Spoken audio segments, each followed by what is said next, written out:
오늘 마태복음 강의 63과 시작해 보도록 하겠습니다.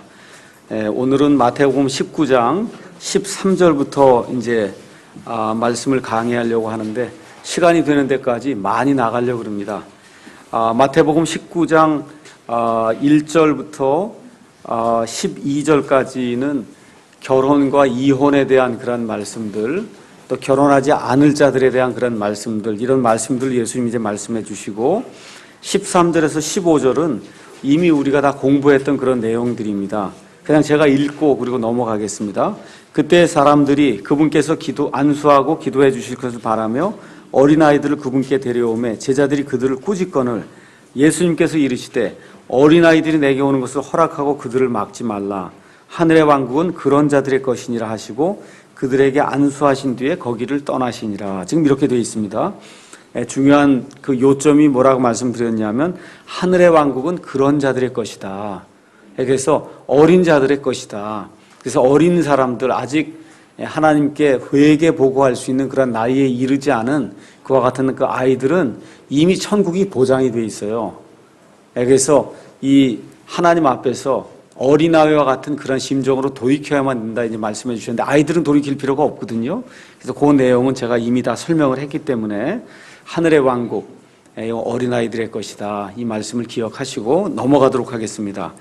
자, 16절부터 이제 쭉 나오는 말씀은 예수님께서 이제 부자 청년을 만났을 때 그 부자 청년이 예수님에게 이제 묻는 그런 그 말씀이 이렇게 대화 형식으로 이제 나오고 있습니다. 제가 16절에서 19절 잠깐 읽겠습니다. 보라, 어떤 사람이 나와 그분께 이르되 선한 선생이며 내가 무슨 선한 일을 하여 영원한 생명을 얻으리이까 하매 그분께서 그에게 이르시되 내가 어찌하여 나를 선하다 하느냐. 한 분 하나님 외에는 선한 이가 없느니라. 다만 내가 생명에 들어가려거든 명령들을 지키라 하시니 그가 그분께 이르기를 어느 명령이니까 하며 예수님께서 이르시되 너는 살인하지 말라. 너는 간음하지 말라. 너는 도둑질하지 말라. 너는 거짓 증언하지 말라. 내 아버지와 어머니를 공경하라. 또 너는 내 이웃을 내 자신과 같이 사랑하라 하는 명령이니라 하시니 이제 이런 말씀이 나오고 있습니다. 제가 지난번에도 한번 말씀드렸듯이 마태, 마가, 누가는 공관복음이에요. 그래서 예수님이 하신 그 일을 여러 가지 관점에서 세 사람의 서로 다른 기록자가 이 말씀을 이제 기록을 하고 있습니다. 그래서 이 공관복음에 다 나온 말씀은 상당히 중요한 말씀이에요. 3번이 나왔으니까. 근데 여기 나와 있는 어떤 사람이 와서 예수님께 어떻게 해야 영생을 제가 얻을 수 있습니까? 하는 이 기사는 마태복음, 마가복음, 누가복음에 3번 다 나옵니다. 상당히 중요한 내용이라는 거예요. 그렇죠? 그런 내용 우리가 이제 알 수가 있습니다. 자, 여기 나와 있는 사람을 마태복음, 마가복음, 그 다음에 누가복음, 이거를 요약을 해서 이제 살펴보면 부자예요. 지금 여기 예수님께 나온 이 사람이 부자입니다. 또 가서 살펴보면 청년이라고 돼 있어요.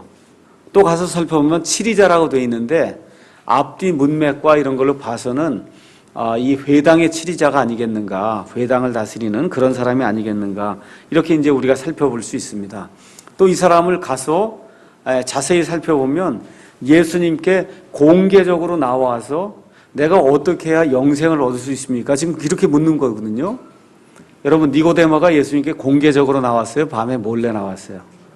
밤에 몰래 나왔어요. 근데 여기 있는 청년은 자기가 부자인데도 불구하고 또 회당의 치리자인데도 불구하고 염치 불구하고 그냥 낮에 나와서 예수님께 공개적으로 나와서 내가 어떤 일을, 무슨 일을 해야 구원을 받을 수 있습니까? 라고 지금 묻는 그런 모습을 보이고 있어요. 그러니까 동기가 상당히 순수하다는 겁니다.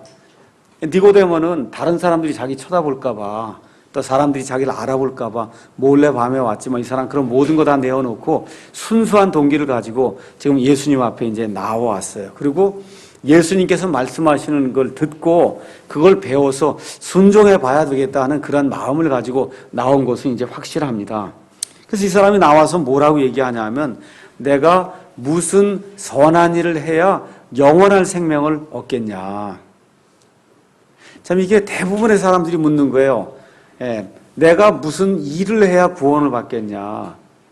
믿지 않는 사람들 물어보면 내가 어떻게 해야 구원받겠냐, 무슨 일을 해야 구원받겠냐, 이런 문제를 이제 많이 이야기합니다.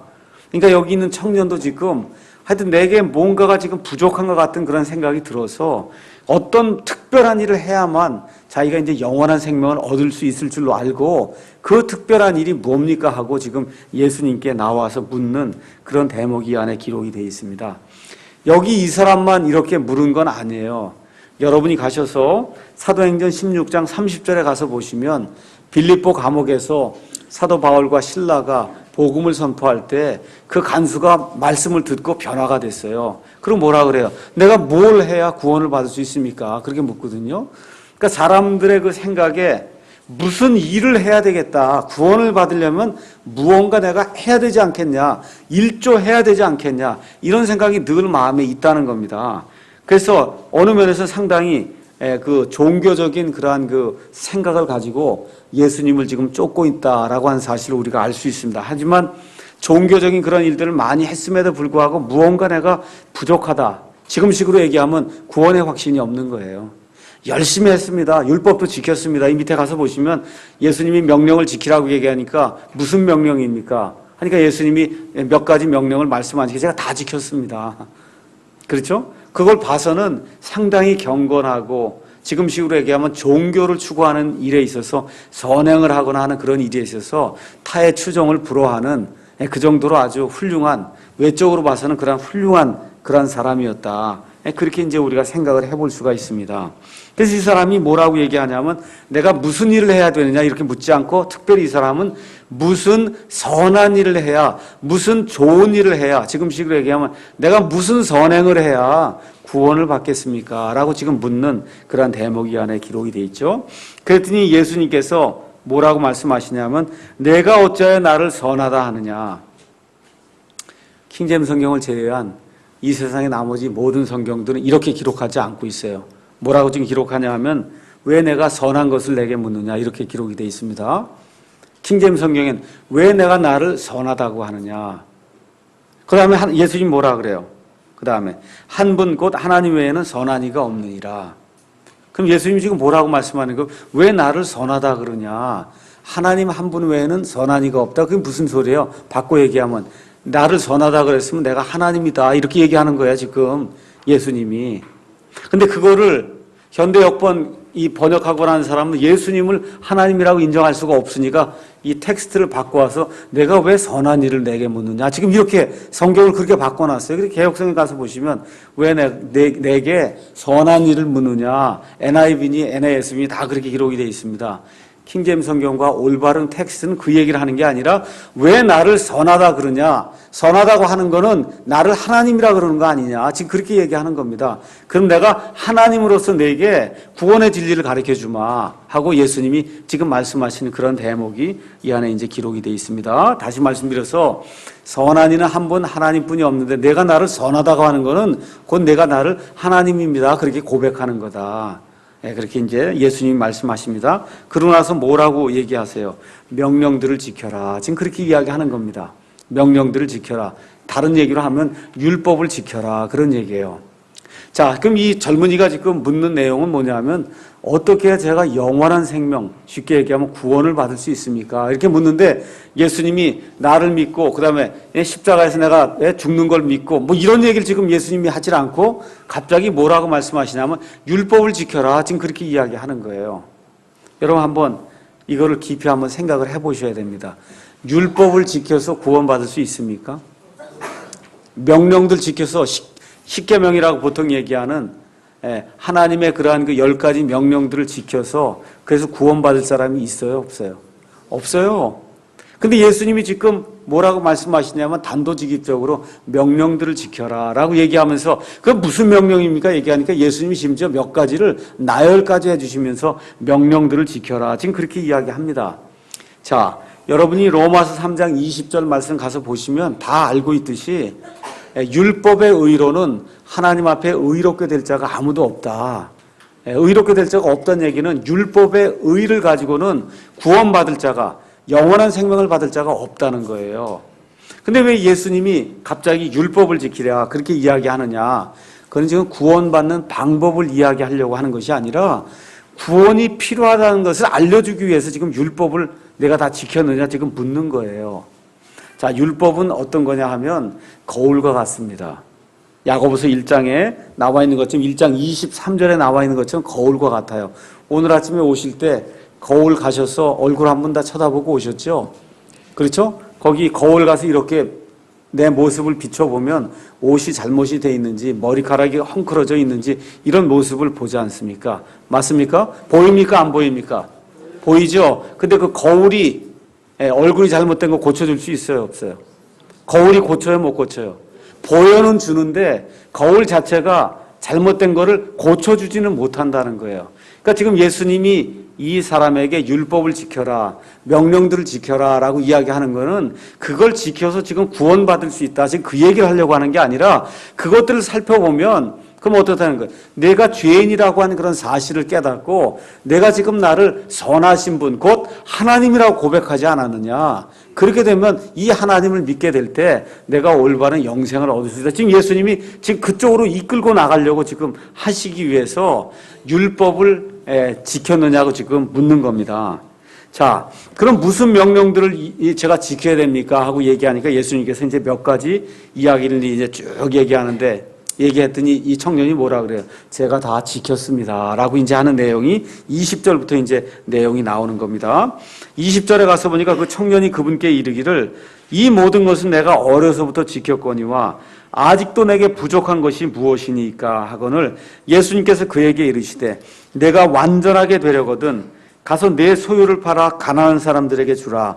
그리하면 하늘에서 내게 보화가 있으리라. 그리고 와서 나를 따르라 하시매 그 청년이 많은 소유를 가졌으므로 그 말씀을 듣고 근심하며 가니라. 지금 이렇게 기록이 되어 있습니다. 이 청년이 예수님이 이러한 명령들을 다 지켰느냐 얘기하니까 제가 부족한 것이 없습니다. 다 지켰습니다. 이거 틀린 말이 아니에요. 진짜로 그렇게 했습니다. 여러분께서 빌립보서 3장 4절에서 7절 말씀 가서 보시면 사도 바울이 예수님을 만나기 전에 자기의 모습을 묘사한 그런 내용이 있어요. 거기 가서 보면 뭐라 기록이 되어 있냐면 율법의 의로는 내가 뭐라 그래? 완전한 자라 그랬어요. 여기 지금 예수님이 뭐라고 말씀하냐? 너는 살인하지 말라, 간음하지 말라, 도둑질하지 말라, 거짓 증언하지 말라, 내 아버지와 어머니를 공경하라. 이런 모든 거 얘기할 때 제가 하나도 안 지킨 게 없습니다. 지금 이 젊은이가 이야기할 때 어느 면에서 맞는 얘기가 진짜로 자기의 그 모든 것들을 이야기한 게 사실입니다. 그런데 누구를 모르냐 하면 하나님을 몰라요. 지킨 건 사실인데 하나님이 원하시는 그러한 내적인 그러한 그 본질에서의 그런 문제를 이 사람이 지금 알지 못하고 있어요. 자, 이 갈라디아서 3장 24절에 가서 보니까 뭐라고 기록이 되어 있냐면 율법은 우리를 그리스도에게로 인도하는 훈육 선생이다. 이렇게 기록이 되어 있습니다. 그래서 우리가 어릴 때에는 다 훈육 선생 아래에 있는데 훈육 선생이 뭘 가르쳐 준단 말이에요. 그 가르쳐 주는 게 다 어디를 가리키는 거냐면 예수님을 가리킨다는 겁니다. 그러니까 율법을 통해서 그리스도에게 오라고 지금 예수님도 그렇게 초청하고 있는 거거든요. 이 명령들을 이걸 생각하고 내가 지켰냐 안 지켰냐 내 자신의 모습을 이 율법이라는 거울에 가서 이렇게 비춰보면 내가 내게로 올 수밖에 없다. 예수님 그걸 말씀해 주시는데 이 청년이 지금 포인트를 지금 까먹고 있는 겁니다. 자, 여기 가서 보니까 마가복음 10장 21절에 똑같은 말씀이 있는데 거기 아주 재미있는 말씀이 있어서 한번 찾아보겠습니다. 마가복음 10장 21절. 마가복음 10장 21절 가서 보니까 이에 예수님께서 그를 보시고 뭐라고 기록되어 있어요? 그를 사랑하사. 예수님이 지금 말씀하신 내용이 그를 미워해서 얘기하는 게 아니에요. 예수님이 가만 보니까 이런 사람이 몇 없어요. 공개적으로 나와서 모든 체면 다 떨쳐버리고 어떻게 해야 제가 영원한 생명 얻을 수 있습니까? 이렇게 얘기할 수 있는 사람이 몇 없다는 겁니다. 예수님이 가만 보니까 너무 사랑스러워요. 그래서 그를 사랑해서 얘기하는 겁니다. 그에게 이르시되 여기 마가복음에 하나가 이제 또 기록이 돼 있죠. 내게 한 가지 부족한 게 있다. 마태복음에 이게 기록이 돼 있잖아요. 한 가지가 부족하다는 거예요. 근데 내가 그걸 지금 행하지 못하고 있다. 지금 이야기하는 그런 내용이 있습니다. 여기 가서 보니까 여러 가지 것들을 다 지켰는데 한 가지가 부족하다. 그러나 예수님 말씀하시는 게 가서 내 모든 재산을 팔아서 주고 그리고 다시 와서 나를 따르라 이렇게 얘기하니까 이 청년이 실족을 했다. 그래서 근심하고 가서 다시는 예수님을 쫓지 않는 그러한 모습이 나오는 거거든요. 자, 그럼 이게 무슨 얘기냐? 이걸 또 잘못 이해하면, 내게 있는 모든 재산을 팔아서 남들에게 구제를 베풀면 그러면 구원을 받는구나. 예수님 지금 그 얘기하는 거 아닙니다. 근데 이거 잘못 이해하시면 안 되거든요. 이 구원을, 내 물건을 팔아서 누구에게 줌으로 말미암아 구원을 받을 수 있는 사람 아무도 없어요. 자, 한번 가셔서 우리 마태복음 19장을 다시 한번 가서 보십시다. 뭐가 하나 빠진 게 있어요. 18절에 그가 그분께 이르기를 어느 명령입니까? 어떤 명령을 말씀하십니까? 예수님께서 이르시되 너는 살인하지 말라, 간음하지 말라, 도둑질하지 말라, 거짓 증언하지 말라, 아버지 어머니를 공경하라, 내 이웃을 내 자신과 같이 사랑하라. 이 모든 말씀을 어디서 지금 인용하시는 거예요? 출애굽기 20장에 있는 10계명에서 인용하시는데 거기서 하나가 빠졌어요. 출애굽기 20장 17절에 가서 한번 잠깐 보겠습니다. 출애굽기 20장 17절에 있는 말씀. 17절에 있는 말씀이 지금 빠져 있어요. 어떤 말씀이 빠져 있냐? 너는 내 이웃의 집을 탐내지 말라 해서 어떤 것도 탐내지 말라고 하는 그 명령이 지금 빠져 있거든요. 예수님이 그건 지금 언급을 안 하셨는데 만일에 그걸 언급했으면 이 청년이 거기에 걸려 넘어졌을 거예요. 근데 이 청년이 예수님이 드는 그런 걸 보니까 다 할 만한 거거든요. 지금 이 청년에게 가장 큰 문제가 뭐예요? 지금 탐심의 문제가 있었단 말이에요. 그러면 명령을 다 지켰어요? 안 지켰어요? 안 지킨 거거든요. 그런데 어떻게 생각하고 있어요? 지켰다고 착각을 하고 있는 거예요. 그래서 지금 예수님이 그 얘기를 하시는 거거든요. 재물을 지금 빼앗으려고 하는 그게 지금 본심이 아니고 이 율법이라고 하는 거울을 통해서 내가 지금 하고 있는 일을 한번 자세히 살펴봐라. 그걸 살펴보면 답이 나오게 돼 있다. 근데 이 사람은 지금 눈이 가려서 율법의 다른 것들은 다 보고 있는데 뭐는 못 보고 있어요. 탐욕을 내지 말라고 하는 그 부분은 눈에 들어오질 않는 거예요. 그러니까 이걸 제약은 제가 다 했습니다. 이걸 제외하고. 근데 이건 눈에 보이지 않으니까. 그러니까 제가 이건 어려서부터 다 모든 것을 준수했습니다. 지금 그렇게 이야기하는 겁니다. 다시 이야기하면 여기 이 출애굽기 20장에 나오는 이 10계명에서 가장 중요한 말씀이 하나님에 대한 거예요. 하나님에 대한 건 뭐냐 하면 내 앞에 다른 신을 두지 말라는 거거든요. 그렇죠? 내 앞에 다른 신을 두지 말라는 거예요. 그 신이 정말 우리가 이렇게 믿지 않은 사람들이 이렇게 섬기는 잡신도 될 수 있고 하나님보다 더 앞에 두는 것이면 다 신이거든요. 그게 우상이란 말이에요. 근데 이 사람이 지금 뭐가 우상이에요? 재산과 탐심이 지금 우상이 됐단 말입니다. 그러니까 실질적으로 가서 이 사람의 그 내용을 가서 살펴보면 말로는 다 지켰습니다 하는데 제일 큰 그런 명령을 지키지 않았다는 거예요. 탐심과 무언가 가지고 있다는 그런 재산에 대한 그런 그 욕심으로 인해서 그걸 하나님 앞에 둠으로 말미암아 실질적으로는 하나님을 사랑한다고 하는데 하나님을 사랑하지 않는 그러한 지금 단계에 있기 때문에 이 말을 듣고는 어떻게 했다 그랬어요? 몹시 근심에 차서 돌아갔다. 지금 성경이 그렇게 이야기해요. 그 이후에는 이 사람에 대한 기사가 더 이상 나오지 않거든요. 그래서 예수님께서 마태복음 6장 24절에 사람이 두 주인을 섬길 수 없다. 그렇게 얘기해 주는 겁니다. 두 주인을 섬길 수 없다. 하나님과 만몬을 겸해서 섬길 수 없다. 그래서 이러한 말씀을 지금 마태복음 19장 16절에서부터 여기 22절에 이제 쭉 말씀해 주시는 겁니다. 이걸 얘기했더니 그 다음에 이제 누가 튀어나오냐 하면 23절에 그때 예수님께서 자기 제자들에게 이르시되 진실로 내가 너희에게 이르노니 부자는 하늘의 왕국에 들어가기가 어려우리라. 내가 다시 너희에게 이르노니 낙타가 바늘귀를 지나가는 것이 부자가 하나님의 왕국에 들어가는 것보다 쉬우니라 하시매 그분의 제자들이 그 말을 듣고 심히 놀라며 이르되 그러면 누가 구원을 받을 수 있으리요 하거늘 예수님께서 그들을 보시며 그들에게 이르시되 사람들에게는 이것이 불가능하나 하나님께는 모든 것이 가능하니라 하시니라. 참 여기 놀라운 말이 있습니다. 여기 가서 보니까 예수님이 부자는 하늘의 왕국에 들어가기가 굉장히 어렵다. 25절 가서 보니까 그분의 제자들이 그분의 말을 듣고 뭐라 그랬어요? 심히 놀랬다는 거예요. 심히 놀랬다는 거예요. 이건 무슨 소리입니까? 제자들마저도 어떻게 생각했다는 거예요? 돈이 많고 이런 것은 다 하나님의 축복이다 이렇게 생각을 한 거예요. 어떤 사람이 돈이 많고 재물이 많고 어떤 사람이 무슨 명예가 많고 지위가 높고 이런 건 그건 하나님의 축복이다. 이렇게 생각했다는 거예요. 근데 지금 예수님이 갑자기 뭐라고 말씀하시냐면 부자는 하늘의 왕국에 들어가기가 심히 어려우리라 그렇게 얘기하니까 아니 이게 도대체 무슨 말씀입니까? 우리 온 유대 사람들이 그렇게 생각하고 있지 않습니다. 우리 온 유대 사람들은 오순절 은사주의자입니다. 지금 그렇게 얘기하는 거예요. 예수 믿으면 무조건 잘 되고 잘 살고 돈이 부자가 되고 이렇게 생각하고 있는데 예수님이 부자는 하늘의 왕국에 들어가기가 어렵다 그러잖아요. 베닌 같은 사람 책을 썼는데 책 제목이 뭐예요? 부자가 되는 것이 하나님의 뜻입니다. 그 책 제목이 베니인의 책 부자가 되는 게 하나님의 뜻입니다. 근데 예수님이 뭐라 그래요? 부자는 하늘의 왕국에 들어가기가 심히 어렵다는 거예요. 어느 말이 더 맞아요? 부자가 되는 게 하나님의 뜻이라는 말이 맞아요? 부자는 하늘의 왕국에 들어가기가 어렵다는 말이 맞아요? 예수님 말씀이 맞잖아요. 그래서 오순절 은사주의가 틀렸다고 얘기를 하는 거예요. 잘 들으셔야 돼요. 심지어 예수님을 따르는 예수님의 제자들마저도 어떤 사람이 부자다. 예수 잘 믿는구나. 이렇게 생각했다는 겁니다. 하나님이 복을 주셨구나. 근데 예수님은 그렇지 않다는 거예요.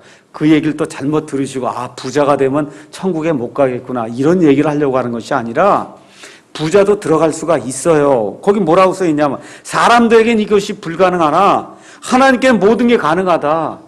다시 말씀드려 부자도 들어갈 수는 있는데 실질적으로 부자가 되면 들어가기가 대단히 어렵습니다. 여기 살아있는 사람들 얘기해서 그렇지만 우리 정몽구 회장이니 아니면 삼성전자 이건희 회장이니 들어가기가 어떨 것 같아요, 여러분? 거의 어때요? 불가능해요. 불가능. 왜 그래요? 이게 많아 놓으면 이 부가 많아지게 되면 부가 그의 우상이 되기 때문에 못 들어갑니다. 거의. 못 들어가요. 이 부를 하나님이 내게 이걸 맡겨주셔서 나는 이 청지기에 지나지 않는다라는 그런 생각을 가지고 하나님이 맡겨주신 부를 하나님이 원하는 대로 내가 써야 되겠다는 그런 마음을 갖는 게 그게 1000명의 하나가 되기가 어려워요. 그래서 실질적으로 부자가 하나님의 왕국에 들어가기가 어렵다고 지금 예수님 말씀하시는 게 그게 정말 진리입니다. 근데 꼭 돈의 부자뿐만 아니라 재능의 부자, 그렇죠? 명예의 부자, 학식의 부자, 이거 되면 들어가기가 어때요? 들어가기가 대단히 어려운 게 사실인데 그렇다고 다 못 들어가는 게 아니라는 거예요. 우리 예수님이 사람으로 생각해보면 이게 불가능해 보이는데 하나님께는 모든 게 가능하다는 겁니다. 그러니까 가능하면 저는 우리 교회 나오는 모든 성도들과 이 말씀을 듣는 모든 분들이 재능이나 학식이나 세상에 무슨 재물이나 어떤 지위나 이런 것에서 부자가 되길 원해요. 부자가 되면서 이 모든 것을 청지기의 그런 사명으로 알고 잘 사용할 수 있는 그런 사람이 되길 원합니다. 그런데 그걸 못할 것 같으면 차라리 가난한 게 낫다는 거예요. 그걸 못할 것 같으면 차라리 가난한 게 낫지. 그렇지 않습니까? 이거 갖고 있다가 이걸 우상으로 삼고 있다가 나중에 지옥에 떨어지는 것보다는 그래도 모든 면에서 좀 부족한 게 낫지. 그 부족하니까 하나님을 찾게 되거든요. 그렇지 않습니까? 여기 모인 사람들이 다 부족해서 모인 거 아니에요? 맞아요? 저부터 시작해서 부족해서 이 자리에 모였어요. 부족해서. 오늘도 어떤 분이 그런 얘기를 해요. 어머니가 굉장히 아프신데 상당히 좀 징후가 좋지 않습니다. 저도 그런 생각 별로 못하고 살았어요. 승승장구하며 이렇게 살면서 50세가 이제 됐는데 가서 보니까 아버지 돌아가시죠. 장모님 돌아가시죠. 요 근래 장인어른 아프셔서 지금 치매로 돌아가갖고 어제 갔더니 해피 뉴 이어 그러더라고요. 저한테 새해 복 많이 받았냐 그러고 이러니 말이에요. 이게 만날 때마다 새해 복 많이 받았냐 그러고 그러니까 이게 얼마나 어려워요. 그치 사람이 그렇게 그냥 변해버렸으니 저희 어머니도 저렇게 어렵고 이런 것들을 보면서 이게 영원히 살 때가 아니구나. 그리고 어떻게 낮아지는 거 이게 사람이 별거 아니구나. 이렇게 낮아져야 하나님의 왕국에 그걸 찾게 되고 그거에 들어갈 수가 있는 사람이 되지. 모든 것에서 이렇게 다 좋다고 생각이 되면은 그러면 하나님의 왕국에 들어가기가 대단히 어렵다는 겁니다. 다시 한번 말씀드리지만 재물은 믿음을 멀게 합니다. 우리 마가복음으로 또 넘어가 보겠습니다. 마가복음 10장 24절에 가서 보겠습니다. 마가복음 10장 24절에 또 다른 말씀이 나오는데 이 말씀도 개역성경이 또 다시 잘못 번역을 했습니다. 예수님께서 주변을 둘러보시고 자기 제자들에게 이르시되 재물을 가진 자들은 하나님의 왕국에 들어가기가 얼마나 어려운가. 근데 개역성경은 뭐를 어떻게 번역했어요? 앞에 있는 재물을 가진 자들을 빼버렸어요. 얘들아, 하나님의 왕국에 들어가기가 얼마나 어려우냐. 예수님이 그렇게 얘기했다는 거예요. 개혁성경에 지금 그렇게 기록되어 있습니다. 얘들아, 하나님의 왕국에 들어가기가 얼마나 어려우냐. 그 말씀이 맞아요, 틀려요? 틀려요. 어떤 사람이 들어가기가 어려워요? 재물을 신뢰하는 자들이 하나님의 왕국에 들어가기가 어렵다는 거예요. 재물이 있어도 그걸 내가 청직입니다 생각하고 하나님의 것으로 생각하면 그게 내 재물이 아니기 때문에 재물을 신뢰하지 않습니다. 그 대표적인 사람이 누구예요? 아브라함이에요. 대표적인 사람이 아브라함이에요. 재물이 많이 있었어요. 근데 이 사람이 누가 됐어요? 믿음의 조상이 됐거든요. 그러니까 재물이 많다 적다 이거에 의해서 하늘나라에 갈 수 있다 없다 결정되는 것이 아니고 재물을 신뢰하느냐 재물을 신뢰하지 않느냐가 하늘 왕국에 들어가는 그러한 판단의 기준이 된다는 겁니다. 또 지위로 얘기하면 모세라고 한 사람이 굉장히 지위 면에서 부유한 사람이에요. 이집트의 왕자였으니까요. 왕자. 예, 일이 잘 됐으면 이집트의 파라오가 될 수도 있는 그런 사람이었어요. 근데 하나님을 알게 되니까 뭐라고 기록했습니까? 이집트의 그런 모든 보화를 예수님으로 인해서 받게 되는 그러한 그 치욕, 이걸 생각하고 다 버렸다는 겁니다. 모세가 그런 걸 탐했으면은 그럼 이집트의 파라오로 그렇게 앉아 있어서 이스라엘 백성을 학대하고 그런 일들이나 하고 그랬으면 어떻게 됐겠어요? 하나님이 가장 미워하는 그런 사람이 됐지 않았겠어요? 그렇죠? 근데 모세가 그 모든 것을 그리스도로 말미암은 그와 같은 그 치욕, 그 치욕을 내가 당해야 되겠다는 그런 생각을 하고는 다 이집트의 모든 보화를 버렸다는 거거든요. 있음에도 불구하고 부자였음에도 불구하고 그럴 때 하나님께서 그가 상상할 수 없는 그와 같은 축복을 그에게 내려주셨다고 성경이 기록을 하고 있는 겁니다. 그래서 저희가 이제 분명히 봐야 될 것은 이스라엘 백성들이 가지고 있던 생각이 있어요. 그건 뭐냐? 사람이 부자다. 이건 하나님을 잘 믿기 때문에 하나님이 복을 주신 거다. 왜 이런 생각을 했느냐 하면 신명기 여러분 가서 보시면 신명기 26장에서 28절에 너희가 내 말을 순종하면 그럼 너희가 부유하게 되고 모든 것이 잘 될 것이요 내 말에 순종하지 아니하면 그러면 너희에게 재앙이 생기고 너희가 저주를 받으리라. 하나님이 그렇게 말씀해 줬습니다. 그래서 재물이라고 하는 것이 순종의 복이다. 이스라엘 백성은 그걸 많이 생각하게 됐습니다. 근데 이것은 왜 그러냐 하면 자, 이스라엘 백성이 이집트에 나와서 그래서 40년간 광야에서 방황 생활을 하고 그래서 이제 국가가 지금 형성이 되는 그런 시기예요. 여러분 애들이 어릴 때 말 잘 들으면 뭐 해줘요? 돈 주잖아요. 그렇잖아요. 애들이 말 잘 듣고 그렇게 하면 말 안 듣고 그러면 돈 주면서 잘하면 돈 준다 그러고 선물 준다 그러면 말을 잘 듣습니다. 나이가 커서도 그런 사람이 있어요? 나이가 커서도 돈 주니까 잘 듣고 아니거든요. 그렇죠? 나이가 점점 들고 사람이 커지면은 돈을 받느냐 안 받느냐에 따라서 아버지께 순종하고 부모님께 순종하는 게 아니잖아요. 뭐 마음이 변화가 돼야 되지 않습니까? 그러니까 지금 이스라엘 백성도 처음에는 초창기에 국가가 형성이 될 때는 나이가 어리고 별거 없으니까 하나님이 그런 축복을 준 거예요. 순종하면 그러면 너에게 복이 임한다.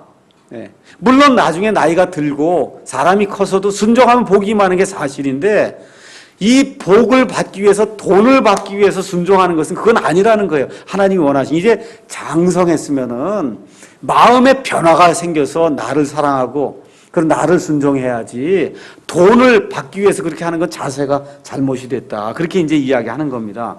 그래서 예수님이 지금 여기서 이야기하고자 하시는 것은 예수님은 나는 사람의 마음을 본다는 거예요. 그래서 외적인 소유 아니면 외적인 어떤 지식 또 외적인 어떤 지위 이것이 사람의 구원과는 전혀 상관이 없다. 예수님이 그렇게 말씀해 주시는 겁니다. 자, 이제 이 말씀을 해준 다음에 거기 가서 보면 낙타가 바늘귀를 지나가는 것이 부자가 하나님의 왕국에 들어가는 것보다 쉽다. 이 얘기는 무슨 얘기입니까? 극도로 어렵다는 거예요. 이것도 잘못 이렇게 이게 이해가 안 되거나 이게 도저히 있을 수가 있냐. 바늘귀는 요만한데 그렇잖아요. 낙타가 얼마나 크냐. 그걸 그 얘기하는 게 아니다. 이렇게 얘기하는 사람이 있어요. 그래서 뭐라고 해석을 하냐면 원래 이 바늘귀라는 게 성문이 있을 때 낙타가 지나갈 수 있는 그런 조그만 문을 바늘귀라 그런 거다. 그러면 상당히 그 여유가 커지죠. 들어갈 수 있는. 그렇게 해석한 사람이 많아요. 성경 그렇게 이야기하지 않습니다. 여기 나와 있는 바늘귀는 진짜 바늘귀예요. 진짜 바늘귀. 이 바늘귀로 낙타 지나갈 수 있어요? 없어요? 그러니까 하나님이 진짜로 얘기하는 거예요. 하나님을 신뢰하지 않고 자기의 부를 신뢰하는 자가 하늘의 왕국에 들어가는 건 불가능하다는 거예요. 불가능. 그러니까 제자들이 깜짝 놀라죠. 심히 놀랐다고 그렇게 기록이 돼 있지 않습니까? 심히 놀랐다.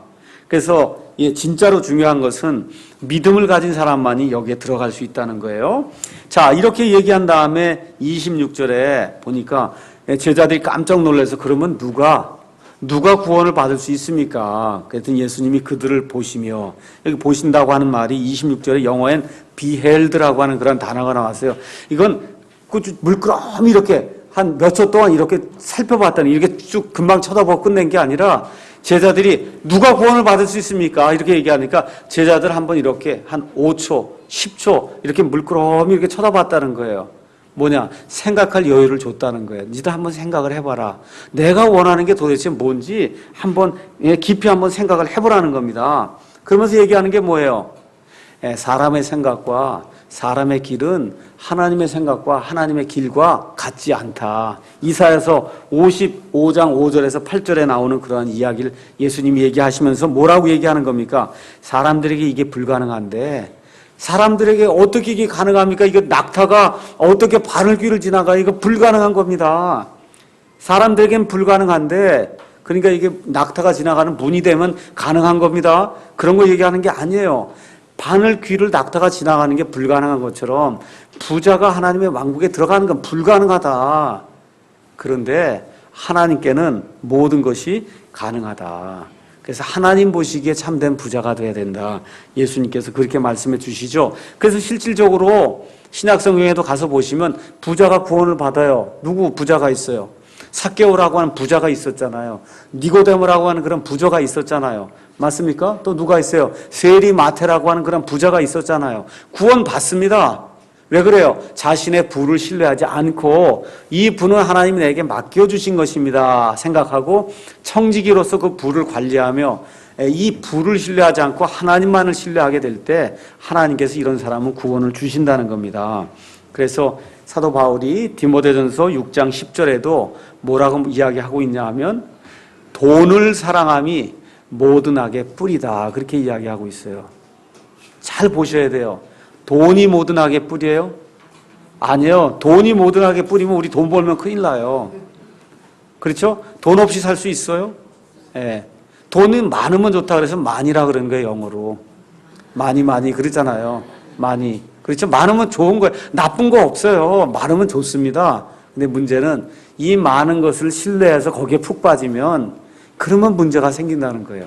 그래서 뭐라 그래요? 그 푹 빠지는 걸 돈을 사랑한다 그렇게 얘기하는 거거든요. 돈을 사랑함이 모든 악의 뿌리다. 우리 한번 생각해 보세요. 신문에 나는 기사 한번 다 보세요. 거기 나는 기사 보면 다 뭐 때문에 생기는 거예요? 이게 문제가. 돈 때문에 생기는 거예요. 돈을 사랑하는 것 때문에 생기는 거예요. 돈을 사랑하는 것. 돈을 사랑하는 것 때문에 사람도 죽이고 거짓말도 하고 정치하는 사람도 다 뭐 때문에 이거 돈 때문에 그런 거예요. 돈. 그렇죠? 그래서 이런 것들을 우리가 살펴보면서 예수님이 말씀하시는 재물의 개념이 어떤 것인가 이렇게 잘 생각해 보면 좋겠습니다. 자, 예수님이 이렇게 설명하고 났더니 늘 튀어나온 사람이 한 명 있죠? 누구예요? 베드로가 이제 튀어나오는 겁니다. 베드로는 하여튼 예수님 말만 듣다가 하여튼 튀어나오는 거예요, 이제. 그래서 뭐라고 얘기하냐면 그때 베드로가 그분께 응답하여 이르되 보소서 우리가 모든 것을 버리고 주를 따라 싸우니 그런지 우리가 무엇을 얻으리이까 하며 얼마나 멋있어요. 딱 기다리고 있다가 저희는 다 팔았습니다. 아무것도 가진 게 없습니다. 그런데 뭐라고 해요? 그러면 우리는 뭘 얻겠습니까? 여기에 또 문제가 있는 거예요. 여기에 다 팔아서 우리는 했는데 그러면 우리는 무익한 종입니다 하고 끝을 내야 되는데 그러면 우리는 뭘 받겠습니까? 튀어나온 이 문제 때문에 예수님이 지금 20장 비유를 또 얘기하시는 거예요. 그러니까 예수님이 얘기하시는 건 항상 마음의 문제다. 지금 베드로도 팔긴 팔았는데 뭘 바라고 팔았어요? 무언가 한 자리 해야 되겠다는 그 마음으로 팔았거든요. 그래서 그것 때문에 지금 나오는 게 20장에 있는 말씀이에요. 그래서 지금 뭐라고 얘기하느냐 하면 예수님께서 그들에게 이르시되 진실로 내가 너희에게 이르노니 다시 나게 하는 때, 곧 사람의 아들이 자기의 영광의 왕좌에 앉을 때 나를 따른 너희도 12왕좌에 앉아 이스라엘의 12지파를 재판하리라. 이렇게 이제 나옵니다. 또 내 이름으로 인해 집이나 형제나 자매나 아버지나 어머니나 아내나 자녀나 토지를 벌인 모든 자는 100배를 받고 또 영존한 생명을 상속받으리라. 그러나 처음인 자들 중에 많은 자들이 마지막이 되고 마지막인 자들이 처음이 되리라. 예수님이 이제 이렇게 말씀해 주시거든요. 자, 먼저 28절에 가서 보면 중요한 말이 나옵니다. 내가 너희에게 이르노니 다시 나게 하는 때가 있다는 거예요. 영어로 리제너레이션 하는 때가 있다는 거예요. 제너레이션이 한 번 된 때가 있고 리제너레이션이 된다는, 다시 제너레이션이 생기는 그런 때가 있다는 거예요. 다시 나게 하는 때, 다시 나게 하는 때. 지금 이 다시 나게 하는 때는 그 다음에 뭐라고 했어요? 설명이 나오죠. 다시 나게 하는 때, 곧 사람의 아들이 자기의 영광의 왕좌에 앉을 때 나를 따른 너희도 12왕좌에 앉아 이스라엘의 12지파를 재판하리라. 그럼 잘 들으세요. 언제 세상이 한번 났습니까? 창세기 1장에 세상이 한번 났죠? 맞죠? 이 땅에 이제 태어난 그런 때가 있었단 말이에요. 그런데 땅이 다시 한번 태어나는 때가 있다는 거예요. 예수님이. 맞죠? 땅이 다시 한번 나타난 그때는 사람의 아들이 와서, 그래서 뭐라 하는 거예요? 자기의 영광의 왕좌에 앉아서, 그때는 그 옆에 12왕좌가 앉을 수 있는 그런 자리가 있어서 너희가 각각 다 거기에 앉아갖고 이스라엘의 12지파를 재판하는 그런 때가 이 땅에 있다는 거예요. 이게 어느 때예요? 천년왕국이라는 겁니다. 천년왕국. 지금 예수님이 이제 드러내놓고 얘기하는 거예요. 내가 다시 올 때가 있다 얘기하는 겁니다. 왜 그래요? 그 전까지는 예수님이 내가 이 땅에 이 왕국을 세우러 왔다 얘기하는데 안 들으니까 마태복음 16장 넘어가면서부터 이제 내가 죽는다 얘기하잖아요. 그렇죠? 내가 이제부터 죽는다 지금 계속 얘기를 하면 죽은 다음에 다시 오는 때가 있어야 될 거 아닙니까? 다시 오는 때, 그게 다시 나게 하는 때, 땅이 다시 새롭게 되는 그런 때가 임한다는 겁니다. 땅이 다시 새롭게 임하게 되면 어떤 일이 발생하느냐? 이사야서 9장, 10장, 11장 이런 데 가서 보면 사자가 소처럼 풀을 뜯고, 그렇죠? 이런 일이 다시 생기는 그런 때가 있다는 거예요. 그러면 여기 나와 있는 말씀을 그대로 믿으시면 예수님이 이 땅에 다시 오실 때 예수님이 영광의 왕좌에 앉는 때가 있는 거죠. 맞습니까? 그럼 그 옆에 있는 12왕좌도 진짜 12왕좌예요? 아니면 영적인 12왕좌예요? 진짜죠. 그럼 여기 나와 있는 12명도 영적인 12명이 진짜 12명이에요. 진짜 12명이 12자리에 앉아서 거기 나온 12지파가 진짜 12지파예요? 영적인 12지파예요? 진짜 12지파면 이 이스라엘 땅에 예수님이 오시면 12지파가 복원이 돼서, 그렇죠? 유다 지파부터 시작해 12지파가 복원이 돼서 각각의 지파를 누가 다스린다는 거예요? 이 12명의 제자들이 다스린다는 거예요. 그 얘기는 무슨 얘기예요? 천년왕국이 이 땅에 문자 그대로 이루어져야 된다는 거죠. 맞습니까? 근데 대부분의 교회가 이거 믿어요, 안 믿어요? 안 믿어요. 다 이거 영적인 거고, 우리가 다 12지파고, 우리가 다 12제자고, 이렇게 가르치는 거예요. 왜 그래요? 성경은 안 믿기 때문에 그런 겁니다. 특별히 장로교 여기 다니시는 분들은 이런 거 안 믿습니다. 뭐라 그래요? 천년왕국이 새하늘과 새 땅입니다. 이렇게 가르치거든요. 새하늘과 새 땅이다. 그렇지 않습니다. 새하늘과 새 땅이 이루어지기 전에 계시록 19장 20장에 나와 있는 것처럼 천년왕국이 이루어져서 다시 새롭게 되는 때가 생겨요. 가서 한번 이사야서 40장 가서 보겠습니다.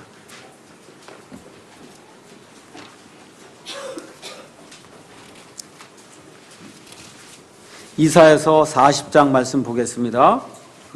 이사야서 40장에 3절에 가서 보면 광야에서 외치는 자의 소리가 있어 이르기를 너희는 주의 길을 예비하라. 사막에서 우리 하나님을 위해 큰 길을 곧게 만들라. 잘 들어봐요. 모든 골짜기가 도두어지며, 골짜기가 이제 없어져요. 골짜기가 어떻게 돼? 다 올라가게 되고, 모든 산과 작은 산이 낮아져서 다 평지가 되고, 구부러진 것이 곧게 되며 험한 곳이 평탄하게 될 것이요 주의 영광이 나타나고 모든 육체가 함께 그것을 보리라. 주의 입이 그것을 말씀하셨느니라.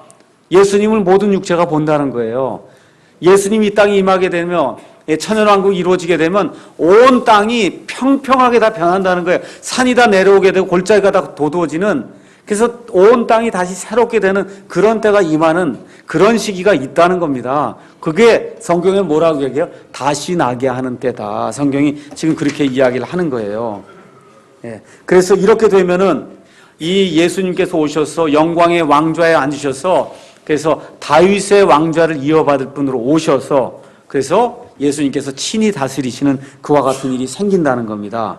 누가복음 1장 잠깐 가서 보겠습니다. 예수님이 태어나니까 예수님에 대한 그 대언의 말씀을 이제 전해주는 그런 말씀이 나오는데 누가복음 1장 30절 가서 보겠습니다.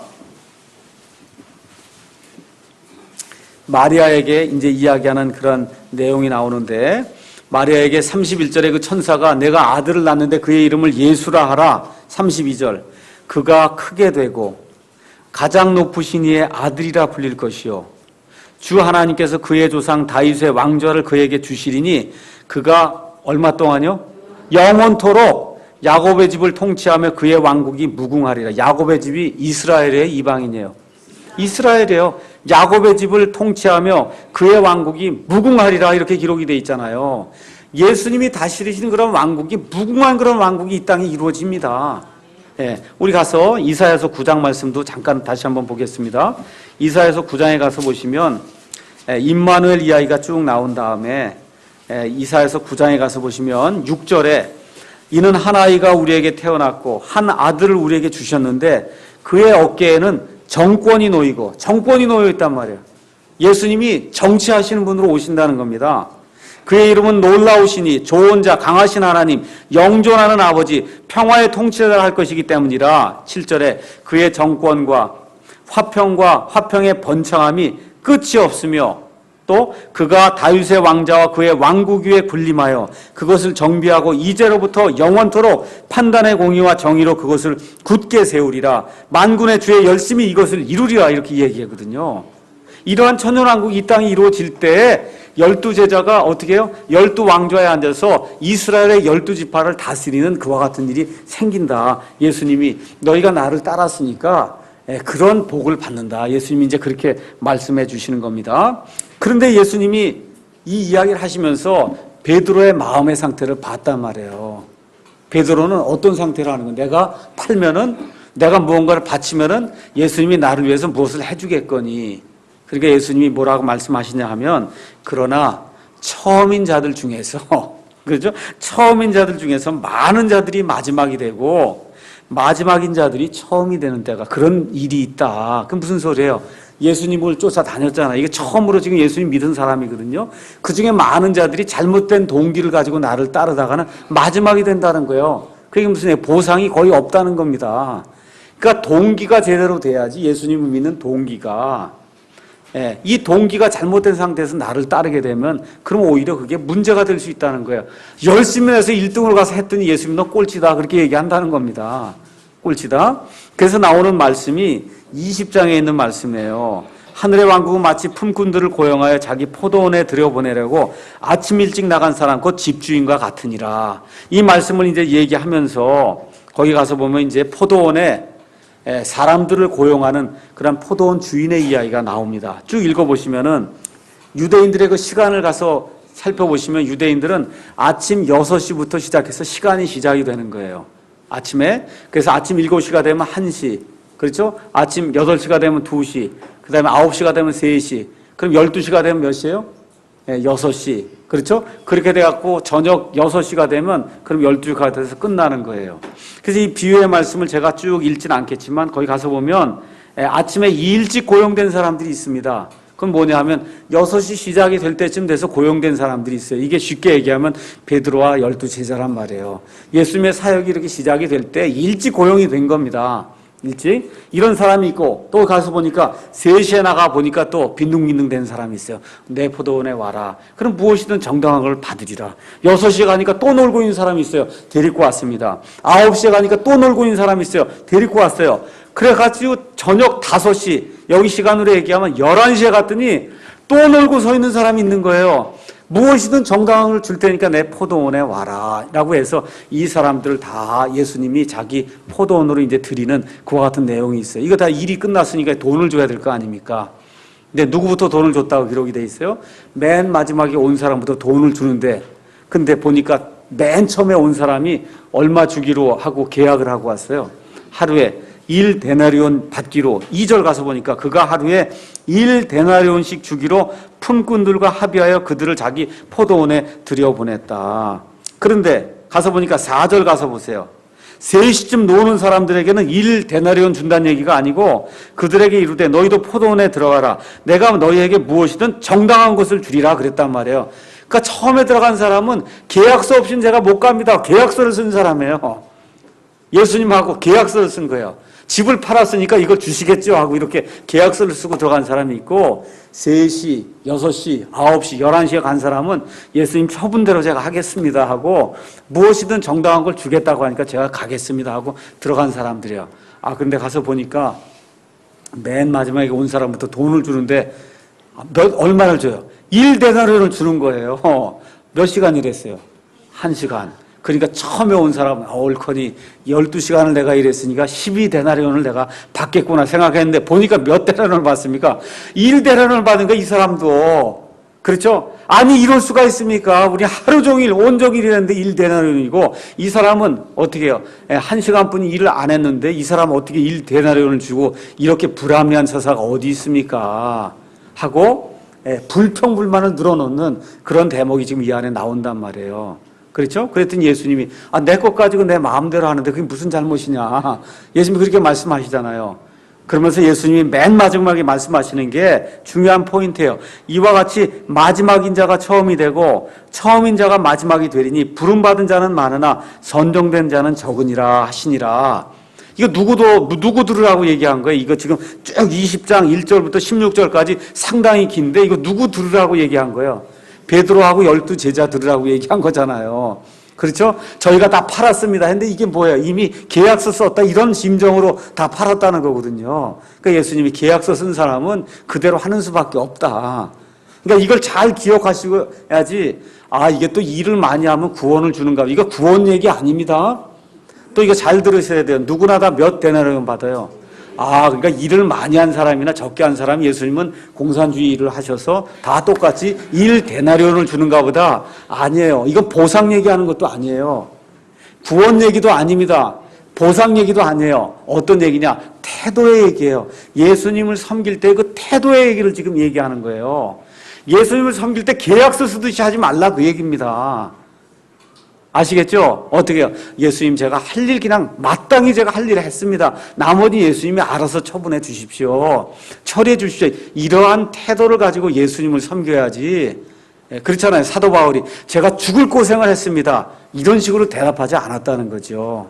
이해하시겠죠? 그래서 여기 나와 있는 그런 말씀들을 가서 읽어보시면 전체적인 내용이 뭐냐 하면 이 부자 청년으로부터 시작해서 쭉 얘기하는 게 예수님은 마음을 보신다는 거예요. 사람은 외모를 보고 뭘 팔았다 그러고 교회에다 뭐 헌납했다 그러고 이런 걸 사람은 보는데 예수님은 그걸 보지 않는다는 겁니다. 그래서 오늘 아침에도 설교만 주는 자는 어떻게 주라 그래요? 단순함으로 주라는 거예요. 뭐 고려하지 말고 나중에 뭐 받을까 이런 거 생각하지 말고 하나님이 내게 맡겨주셨으니까 그 재물을 내가 드립니다 하고 단순함으로 드릴 때 하나님이 기뻐하신다는 겁니다. 왜? 그 태도가 올바른 태도이기 때문에. 그래서 이 내용을 기억하시면은 우리가 어떻게 예수님을 섬겨야 될지 잘 이해하실 줄로 믿습니다. 일단 여기까지 하도록 하겠습니다.